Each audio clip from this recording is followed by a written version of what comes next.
Hello and thanks for joining us for our late night newscast coming to you from Arirang's news centre in Seoul. I'm Mark Brew.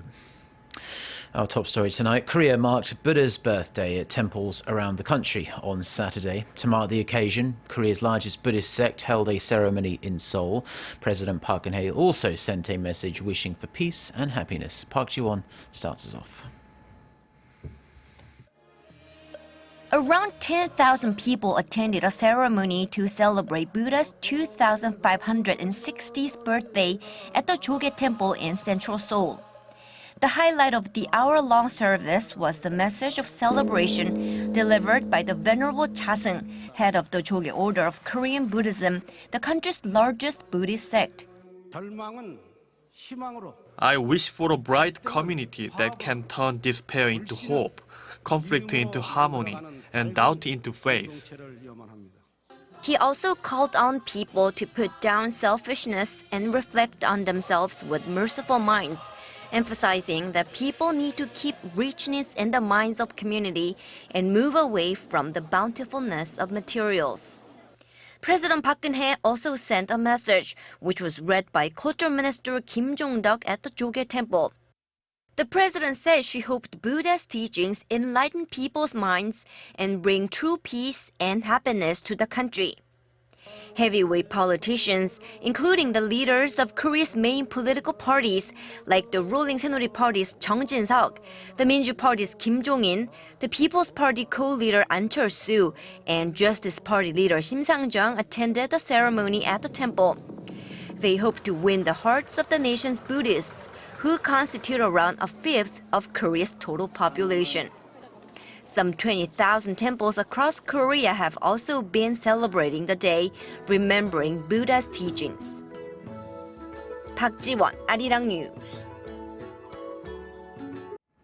So, as we just heard in that report, various events and celebrations were held across Korea to mark Buddha's birthday. For a look at the importance of the day, and a lantern festival held in central Seoul, Lee Ji-won reports. Korea is celebrating Buddha's 2560th birthday, and to mark the occasion, various events are being held in central Seoul, with bright and colorful decorations lighting up the city's Buddhist temples. During this season, more people visit the temples to cleanse their minds and souls. Buddha taught us the righteous way of living, and I am really thankful for that. It's also nice to come here with my daughter. With a history spanning 1600 years, Buddhism is a major religion in Korea with an estimated 10 million Buddhists in the country. The government designated the day as a public holiday in 2005. But Seokgatansinil, as Koreans call it, has a much deeper meaning. One of Buddha's greatest teachings is that people need to do good deeds. People are aware of such teachings but are too stressed to practice them. So Buddha's birthday gives us the opportunity to embrace it and reflect on our lives. One of the major events on Buddha's birthday is the Lantern Festival. With the meaning of enlightenment and symbolizing hope, lanterns are lit and hung during this season. And like every other year, ornate lanterns of all shapes and sizes light up the paths along the Cheonggyecheon stream in northern Seoul. Made with colorful traditional Hanji paper, the lanterns portray traditional Korea and Buddhism. Couples, families, and friends stop by to admire the entrancing lanterns. It's a festive event that provides more enjoyment on Buddha's birthday. Lee Ji-won, Arirang News. Now, in the rest of the day's news, the former chiefs of companies that manufactured toxic humidifier sterilizers have been arrested. They face charges of making the products that caused the deaths and lung conditions of hundreds of people in Korea. Those arrested were the former CEO of Oxy Reckitt Benckiser Korea's branch, Shin Hyun-woo, two other researchers from the same company, and the former head of a small manufacturer of a similar toxic sterilizer. Shin is charged with approving production without conducting tests to check whether the substances were safe. These are the first arrests made since the prosecution started their investigations in January and come 5 years after the scandal first hit the headlines. 5 North Korean ships have reportedly been on the move for the first time since UN sanctions grounded them around a month ago. Citing an online vessel tracking program, Voice of America reports that the ships, which all belong to North Korean firm Ocean Maritime Management, have sailed through the West Sea and waters near Japan and China over the past 10 days. In retaliation of North Korea's 4th nuclear test in January and a long-range missile launch the following month, the UN Security Council adopted its strongest ever resolution on Pyongyang, which blacklisted the North Korean firm's vessels. The report said the 5 ships may not have been sailing just between North Korean ports, given that they were detected in waters near China and Japan. The Economist has been busy working out how the two Koreas would benefit from becoming one. The British Economic Weekly notes how the cost of reunion would be staggering, by conservative estimates, about $1 trillion or 3/4 of South Korea's annual GDP.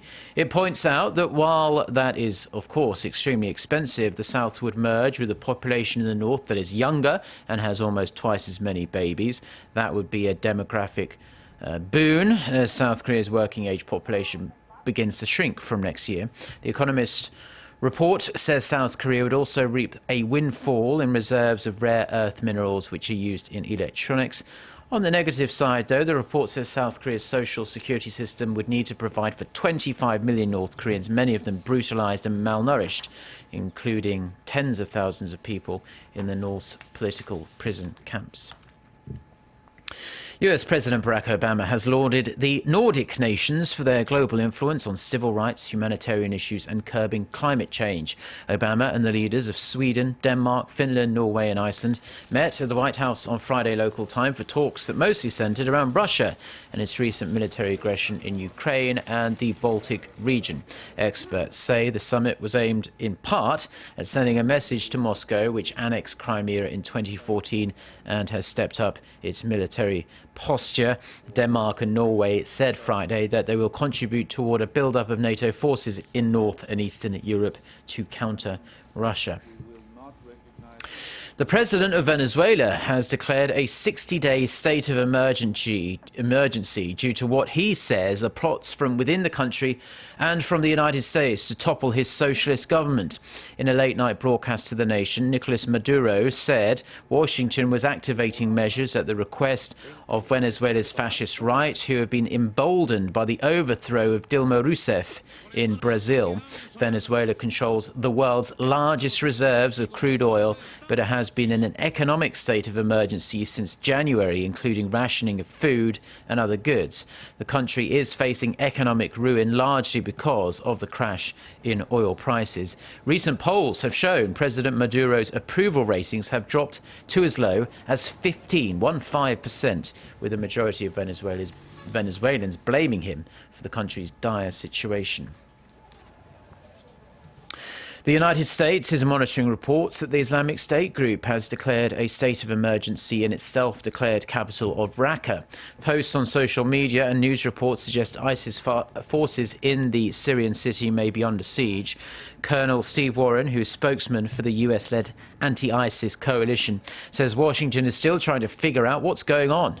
But they know that the militant group feels under threat. Media reports have indicated that ISIS is moving personnel around Raqqa and attempting to shield potential targets from airstrikes and ground attacks.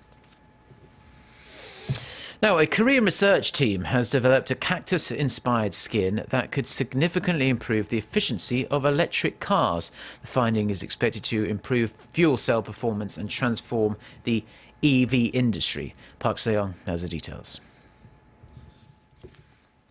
Hydrogen fuel vehicles offer environmental benefits with the convenience of quick refueling times. But the cells need to stay hydrated to sustain performance, requiring the addition of radiators and humidifiers that take up space and consume power.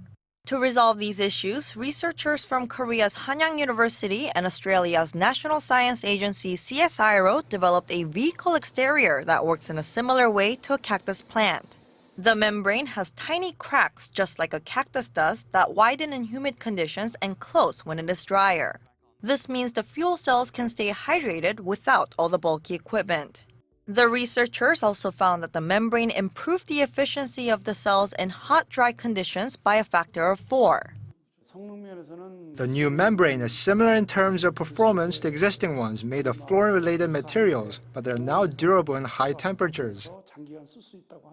The new membranes are free of fluorine, which can form compounds that are harmful to the environment. They're also expected to reduce hydrogen fuel cell production costs to 1/10 the current price. The finding was published in April in the scientific journal Nature. Park Se-young, Arirang News.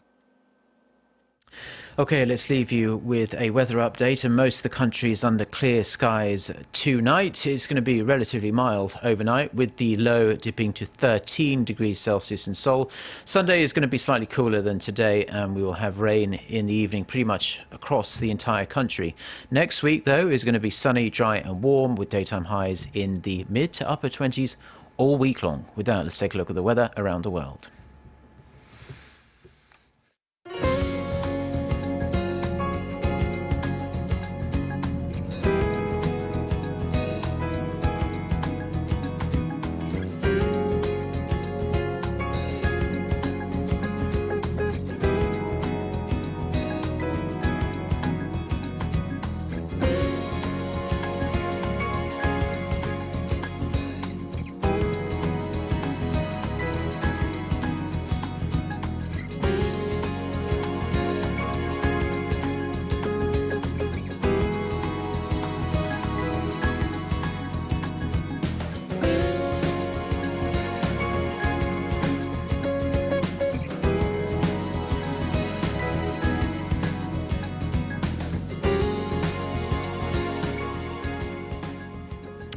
Well, those are the stories we have for you at this hour. For more of the latest, don't forget to check out our website, arirang.com/news. Do enjoy the rest of your weekend. Goodbye.